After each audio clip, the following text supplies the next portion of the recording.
Yan po wala, nakakainggit. Tay, maaari niyo po ba akong bilan? Ganun ba, anak? O sige, bukas na bukas, makakasahod naman ako. Bibilang kita ng nasabi mong Barbie.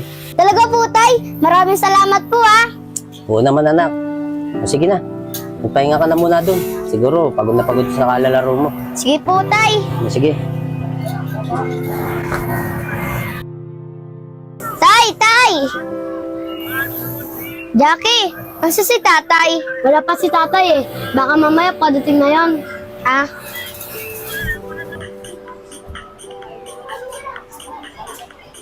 Uy, siguro yung binili sa akin ni tatay. Ba't ganito yung muka? Siguro pinakalaman ni Jackie. Jackie! Ba't ito pinakalaman? Ate, hindi ko naman pinapakalaman yan eh. Kagali na pa ako nagka-cellphone dito eh. Anong hindi? Ikaw nga na mag-isa dito. Si Kuya Kyle nasa labas. At saka ang dumi-dumi ng mukha nito. Tsaka wala namang ibang gagawa nito kundi ikaw lang. Kaya umamin ka na.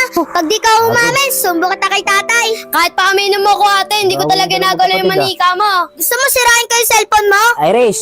Jackie! Ba't ba kayo nag-aaway? Eh tay, si Jackie, pinakalaman tong manika ko. Ito nga po, ang dumi-dumi oh. Tay, hindi ko po talaga ginagalaw yung manika ni Ate Irish. Nagka-cellphone lang po ako dito, kagalina pa. Ano nagsi-cellphone? Alang si Kuya gumawa nun, eh nasa labas si Kuya.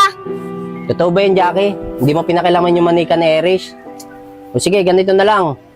Pagtulungan nyo na lang linisin yung manikang yan at ako'y magpapahinga muna. Medyo pagod na pagod ako. Sige po tay, tara Sige na na. Ate Irish.